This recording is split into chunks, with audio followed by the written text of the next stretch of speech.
I stared at my phone for the third time, watching it ring until it went to voicemail. My daughter Emily wasn't picking up. Not today. Not when I needed her most. The hospital corridor was cold. 3 days after emergency bypass surgery, and I was being discharged with a walker, a bag full of medications I couldn't afford, and absolutely nowhere to go. The nurse had explained it twice already. I needed someone at home. Someone to check on me. Someone to make sure I didn't fall, didn't miss my pills, didn't die alone in my one-bedroom apartment 43 miles away, in a neighborhood where even the landlord didn't bother fixing the heat anymore. I tried Emily one more time. Straight to voicemail. She'd blocked my number. My hands shook as I lowered the phone. The walker felt unsteady beneath my grip. I was 67 years old, and I'd raised that girl by myself after her mother left when she was 6. 24 years of packed lunches, parent-teacher conferences I attended on my lunch breaks from the factory, birthday cakes baked at midnight because I worked double shifts. And now, when my chest still ached from where they'd cracked my sternum open, she couldn't be bothered to answer. "Mr. Patterson?" The social worker appeared beside me, her smile professional but strained. She'd been trying to help me figure out next steps for the past hour. "We've contacted a few facilities that might have space." "I can't afford a facility."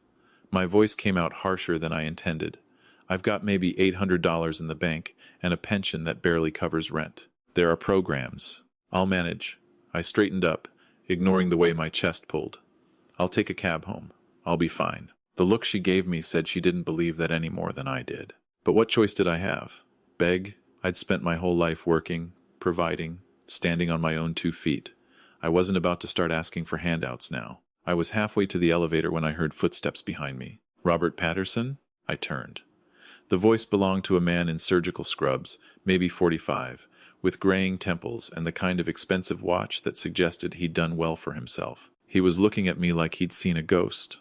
"Doctor Marcus Webb, Chief of Cardiology," he said, extending his hand. Then he paused, his eyes searching my face. "You probably don't remember me. Should I?" He smiled, and there was something both sad and grateful in it. "February 1991. You were working night security at Mercy Hospital downtown. I was a third-year medical student, about to drop out.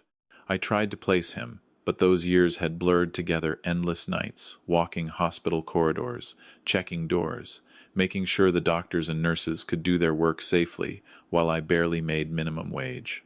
I'd seen hundreds of medical students come and go. "I'm sorry. I don't." "I was in the stairwell," he said quietly. "Second floor.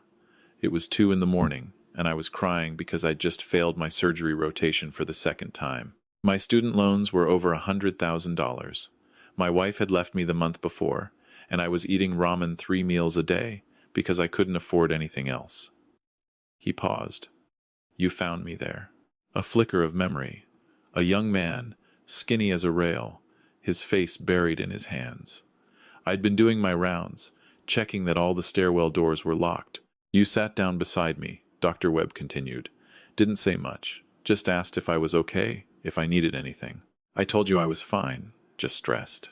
You nodded, finished your rounds, and then—" He reached into his pocket and pulled out a worn envelope. "Then you came back 30 minutes later and gave me this." The envelope was yellowed with age, the edges soft from years of handling. My name was written on it, in my own handwriting, for the kid in the stairwell. "There was $400 inside," Dr. Webb said, his voice thick, and a note that said, "Don't quit. Medicine needs people who care enough to cry about it. Security guard, 2nd floor." I remembered now. That night, I'd gone home and told my daughter Emily, who was 12 then, that I'd be skipping lunches for a while. She'd asked why, and I'd said I was trying to lose weight. Truth was, $400 was half a month's salary. But that kid in the stairwell had looked like I'd felt 100 times, like the world was too heavy and there was nowhere to set it down. I used that money to pay for my failed rotation fees and retake the exam, Dr. Webb said.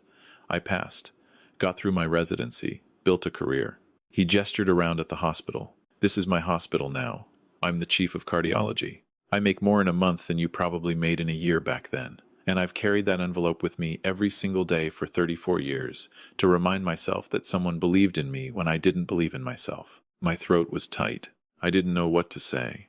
So when I saw your name on the cardiac surgery list 3 days ago, Dr. Webb continued, I made sure I was in that operating room. I made sure you got the best possible care. And now I'm going to make sure you don't leave this hospital to go die alone in some apartment. I'll be fine. No, you won't. His voice was firm but not unkind. You can't climb stairs. You can't drive for 6 weeks. You live alone, 43 miles away. And your daughter isn't answering your calls, yes, the nurses told me. You need care, Mr. Patterson. And I'm offering it. I can't afford. I have a house, he said. 20 minutes from here. 6 bedrooms. Most of them empty since my kids went to college. I have a housekeeper who comes 3 times a week. I have a cook. I have more money than I know what to do with.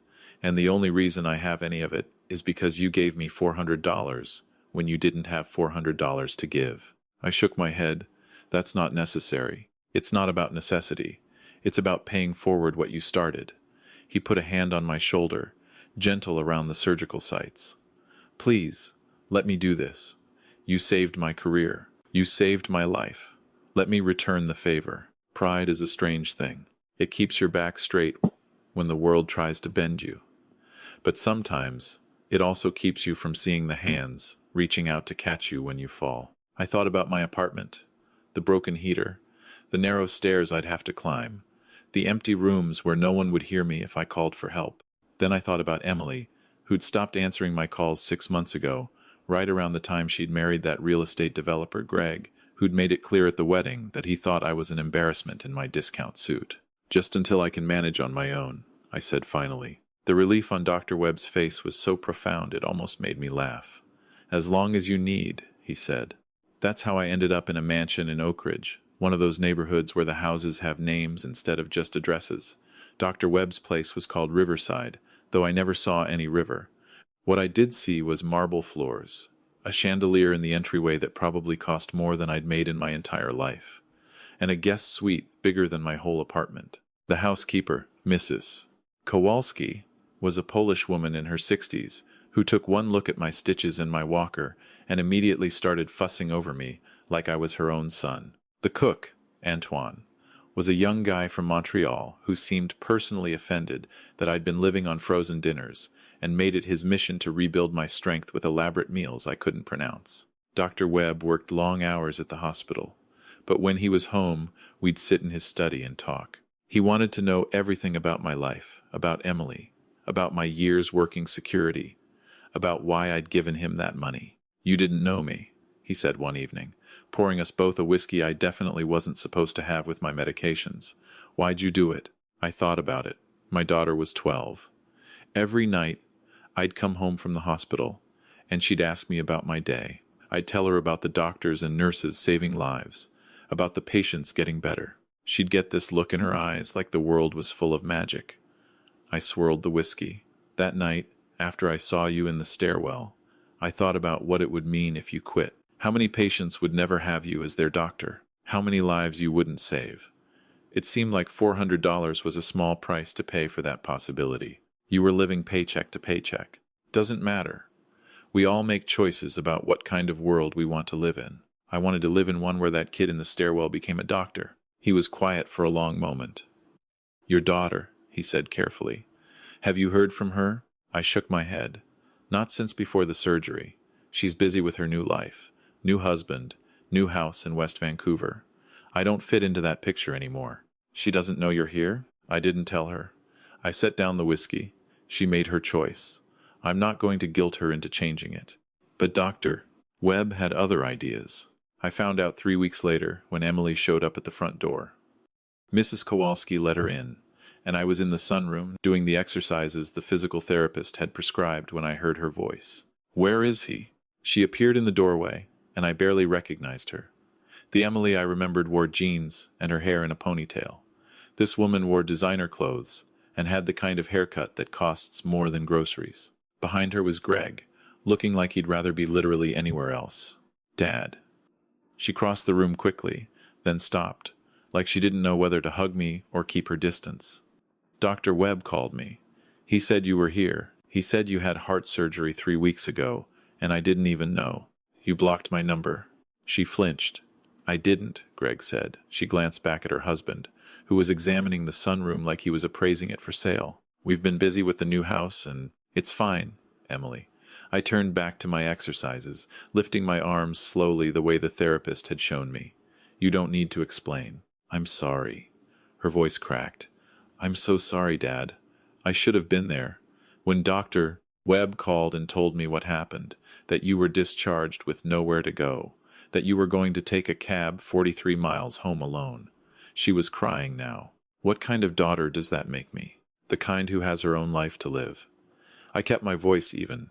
"You don't owe me anything, honey. Are you kidding?"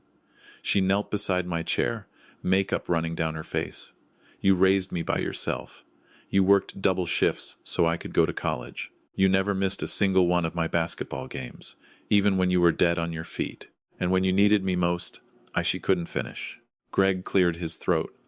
"We should go, Em. I'm sure your father needs his rest."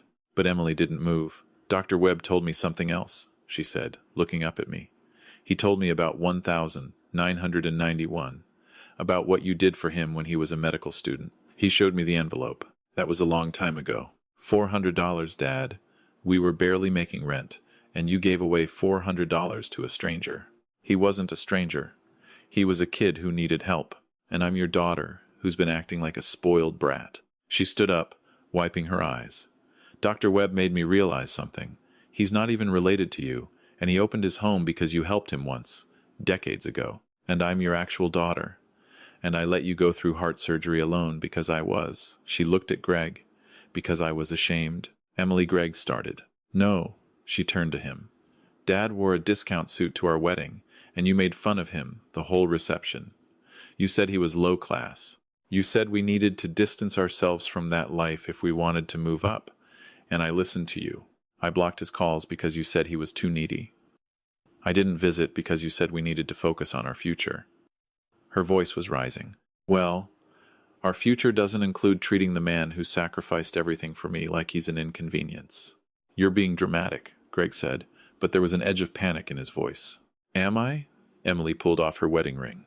"Because here's what I learned from Dr. Webb. The measure of a person isn't what they have. It's what they give when they have almost nothing. My father gave away $400 he couldn't afford to help a stranger become a doctor. What have you ever given anyone?" The silence was deafening. "I'll be filing for divorce," Emily said, setting the ring on a side table. "And I'll be moving back to East Van, closer to Dad." "You can't be serious." "I've never been more serious in my life." She looked at me. "I know I don't deserve it, but can I visit? Actually visit, not just show up when I feel guilty." My chest felt tight, but this time it wasn't from the surgery. "You're always welcome, honey." Greg left without another word, but Emily stayed.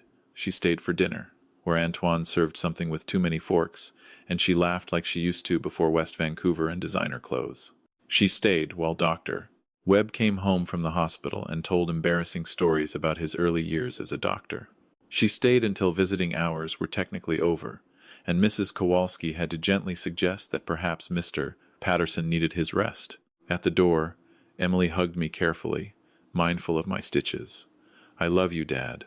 I'm sorry it took almost losing you to remember what that means." After she left, Dr. Webb poured us both another medicinal whiskey. "You called her," I said. "I did." He didn't look apologetic. "You gave me my life back with $400 and a note. The least I could do was make sure your daughter knew what she was about to lose. That wasn't your place. Maybe not. But here's what I've learned in 34 years of medicine.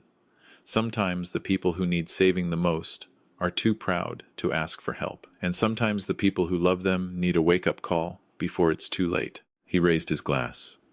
"To wake-up calls." I clinked my glass against his. "To wake-up calls." The recovery took months. Physical therapy 3 times a week. Medications I had to take at exact times. A diet that Antoine crafted with the precision of a surgeon. Slowly, my strength came back. The walker gave way to a cane. The cane gave way to walking on my own. Emily visited every weekend. Sometimes we just sat and talked. Sometimes we went for short walks around the neighborhood. Sometimes we didn't talk at all. Just sat in comfortable silence while she scrolled through her phone and I read the newspaper. She'd left Greg. Moved into a small apartment in East Vancouver, closer to where we used to live when she was growing up. She'd gone back to teaching. She had an education degree she'd never used, because Greg thought teaching was beneath her potential. Now she taught third grade and came home with stories about her students that reminded me of the little girl who used to tell me about her day. "I forgot who I was," she told me one Saturday afternoon. We were in Dr. Webb's garden, watching Mrs. Kowalski tend to her roses. I got so caught up in trying to be someone impressive that I forgot the person who taught me everything worth knowing was never trying to impress anyone. "I just tried to do right," I said. "Exactly." She squeezed my hand. "You did right when it was hard. When it cost you. That medical student, Dad, Dr. Webb told me you went without lunch for 2 months to make up that $400. He talks too much. He talks the right amount." She smiled. "He told me something else too. He's setting up a foundation. Full-ride scholarships for medical students who can't afford tuition. He's calling it the Patterson Foundation." I started to protest, but she cut me off. "It's already done. The paperwork's filed. The first scholarships go out next year. He said if you're going to argue, he'll just name it after you anyway, and you can be mad about it." I looked at her, this daughter who'd found her way back to herself, and I couldn't help but laugh. He's a stubborn man. Wonder where he learned that.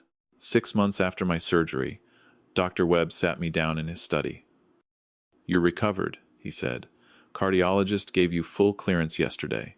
You can go back to your life now." The apartment lease had expired 2 months ago. I'd let it go, put my few belongings in storage. I'd been living in this house, in this guest room with its ensuite bathroom and its view of the garden, for half a year. "I should find a place," I said.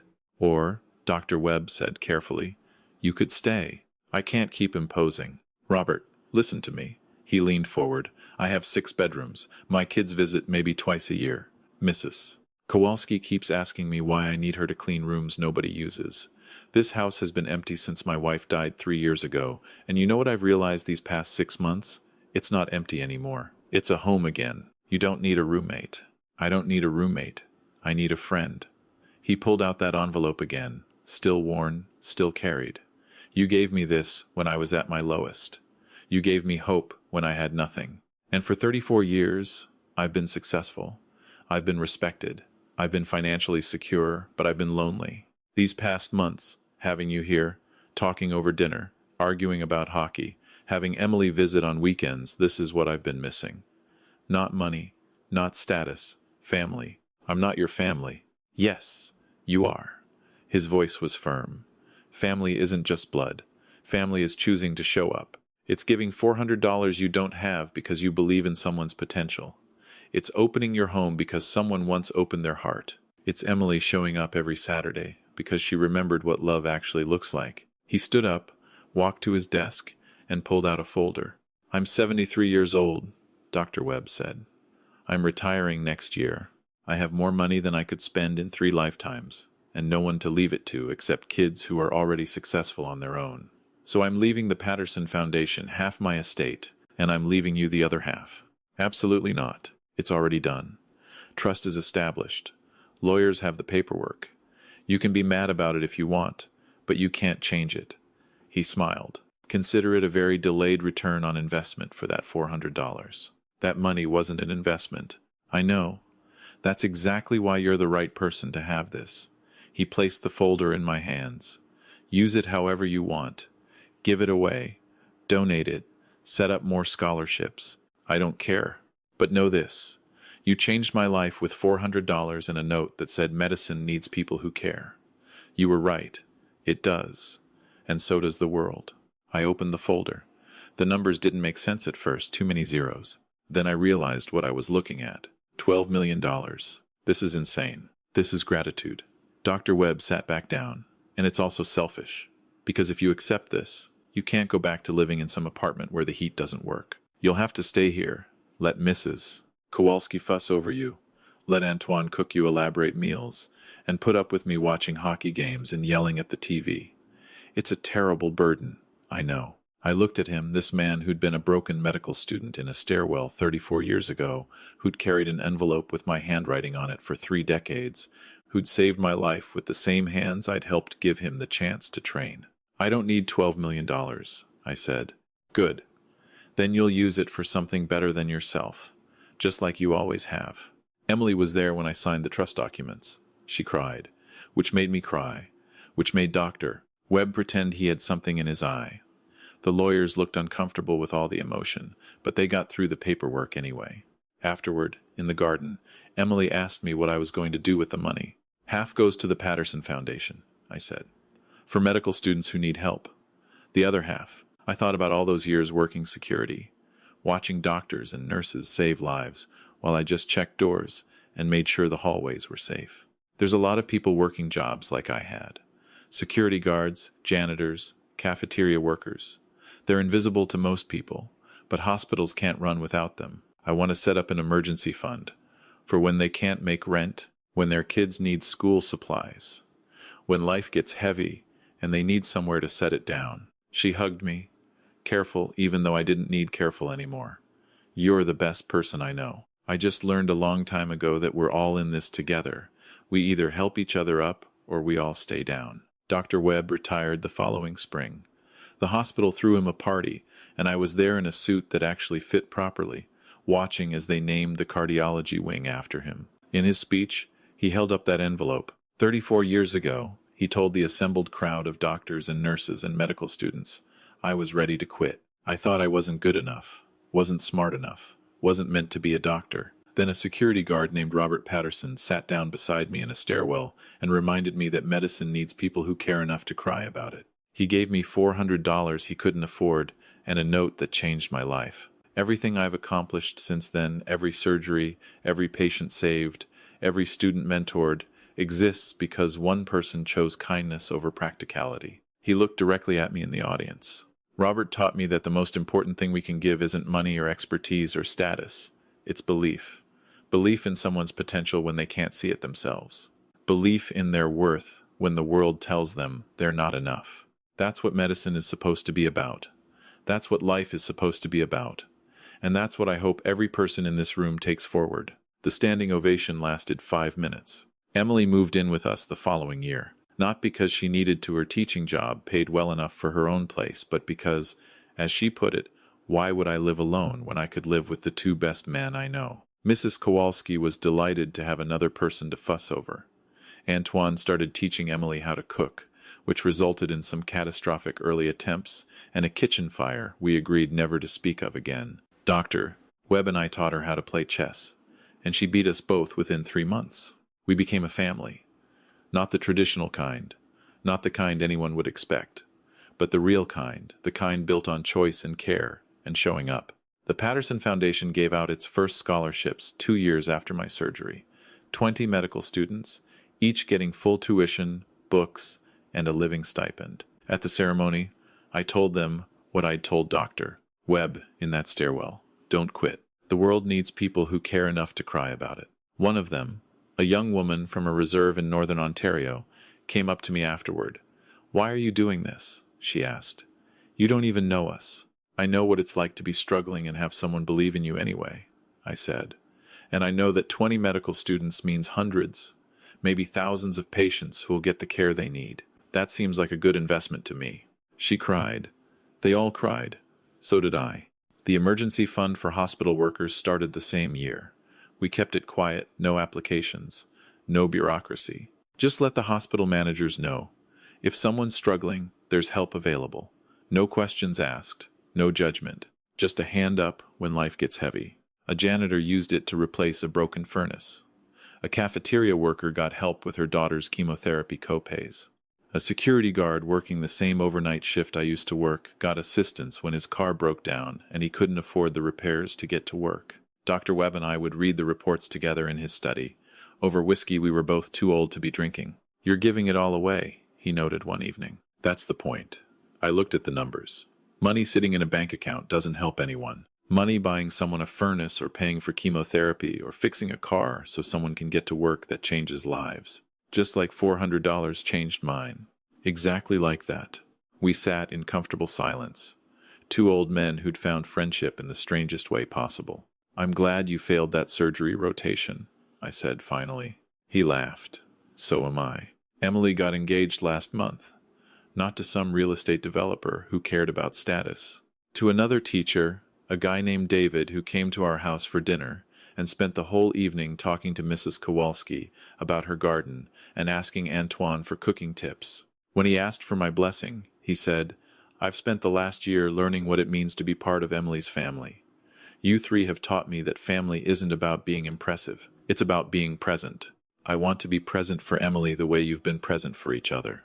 I gave him my blessing. The wedding's in June. Dr. Webb is walking Emily down the aisle with me. She insisted, said we'd both raised her in our own ways, and she wanted both her fathers there. I'm 71 now. My heart is strong. The scar on my chest has faded to a thin white line. I live in a mansion in Oak Ridge with my best friend and my daughter, and every day I wake up grateful for that night in 1991 when I found a broken medical student in a stairwell and made the choice to help. People ask me sometimes what the secret is. How did a security guard end up here, in this life, with these people? The answer is simple. I learned a long time ago that we're all just walking each other home. Sometimes you carry someone for a while. Sometimes they carry you. The important thing is to keep walking, keep helping, keep believing that the person struggling beside you is worth your last $400. Because they are. Every single one of them. Dr. Webb still carries that envelope. He's shown it to every medical student who's come through his mentorship program, every scholarship recipient from the Patterson Foundation. He tells them the same story. A security guard, who barely had enough to feed himself, gave him everything when he needed it most. That's what medicine is, he tells them. That's what being human is. Giving what you have, even when you don't have much, because you believe in someone's worth. And then he makes them promise the same promise I made to myself 44 years ago when I was a young father working overnight shifts to provide for my daughter. That they'll look for the people in the stairwells, the ones who are struggling, the ones who need someone to believe in them. You'll meet them, Dr. Webb says. Patients who can't afford treatment, colleagues who are drowning, strangers who need help. And when you do, remember, $400 and a note changed my life. Imagine what you could change with what you have. That's the legacy, not the money, not the foundation, not even the lives saved. The legacy is this: 34 years ago, I chose to help someone when I couldn't afford to. He chose to never forget. Together, we built something that will help people long after we're both gone. And Emily, who once blocked my number because she was ashamed of where she came from, now teaches her third graders that the best people aren't the ones with the most. They're the ones who give the most when they have the least. She's right. And I hope she teaches them one more thing, that family isn't about blood or obligation. It's about choosing to show up. It's about believing in someone when they can't believe in themselves. It's about giving your last $400 to a stranger in a stairwell because you believe the world needs what they have to offer. That's what I learned from a lifetime of late-night security shifts and heartache and unexpected friendships. We're all just walking each other home. The only question is, who will you help carry along the way?